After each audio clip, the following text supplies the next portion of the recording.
Hello everybody, and the dull and rainy day here in Dublin. The rain is coming down in showers, which is fairly typical for this time of year anyway. But what I wanted to talk about in this video, and I've made a few attempts at trying to record this over the last while as I get my thoughts together, is an outcome of the Belfast riots that particularly concerns people here in the Republic of Ireland. I've talked to a couple of other Irish people about this since the riots kicked off there a couple of days ago. Due to that horrendous stabbing of that man in the city of Belfast by a Sudanese national. But the ins and outs of the stabbing, my thoughts on it, and of the riots themselves, my thoughts on that and the political response to it, I've already made videos about. With this video, I wanted to touch on something a little bit different, which hasn't been really coming up in the news reports, and that is the idea that, one second now, just let the car go by. That is the idea that what these riots could potentially show might happen in Northern Ireland once unification comes into being. Now, just a bit of background with regards to unification. I hope to do some videos delving into it in more detail, my thoughts on it. But Northern Ireland was partitioned from the rest of Ireland in the 1920s as part of our peace treaty between what was then known as the Irish Free State and the United Kingdom.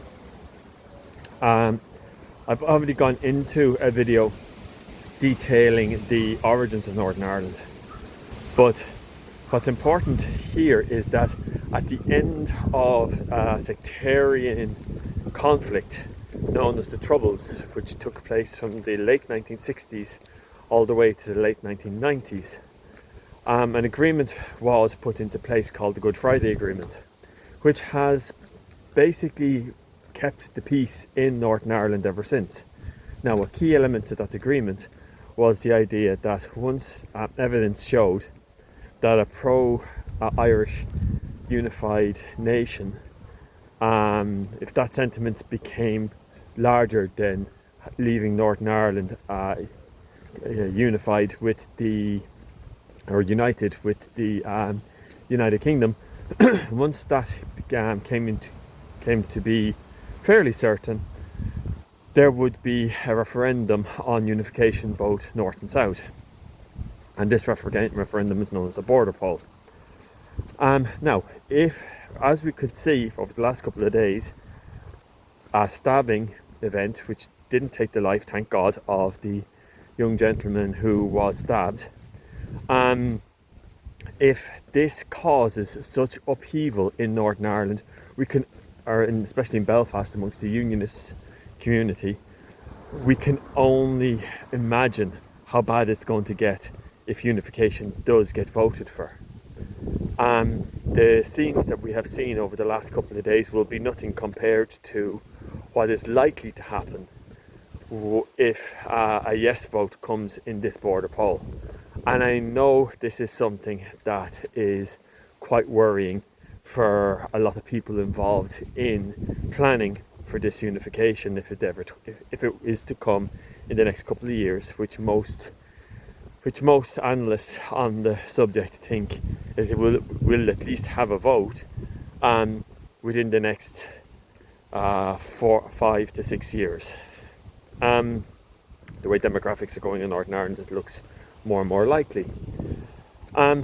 Thankfully, a protest here in Dublin by anti-immigration groups that took place yesterday didn't end in violence due to several different reasons, but mostly because of the police turnout in the city was quite high.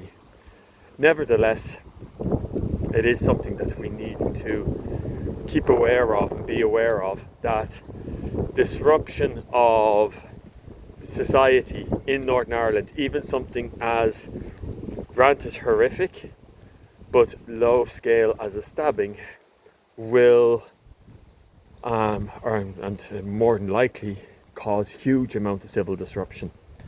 We can only hope that that civil disruption doesn't spread anywhere else once it actually happens. But it is something that I hear a lot of people are concerned about in their day-to-day discussion of this, but there doesn't seem to be any planning going on in the background to try to figure out what will happen when unification does come, if it does come within the next, let's say, 10 to 15 years.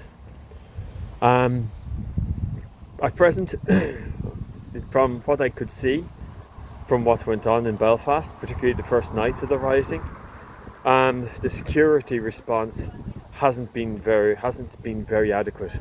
Like last night, there were trucks involved, vans, water cannons, all on the security side, which kept the aggression fairly much contained. But the first night of it, the police couldn't even get out of their vans because there were so many out on the streets, and it was so violently intimidated by those organising this. And there's clear evidence now to state that this was actually deliberately organised.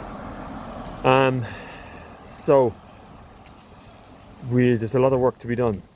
This is a warning of the future that this could spiral into something much, much worse and bring back the bad old days of the Troubles. So, and if we don't start preparing for it now, it could be in for a rough couple of years. Anyway, have a nice day.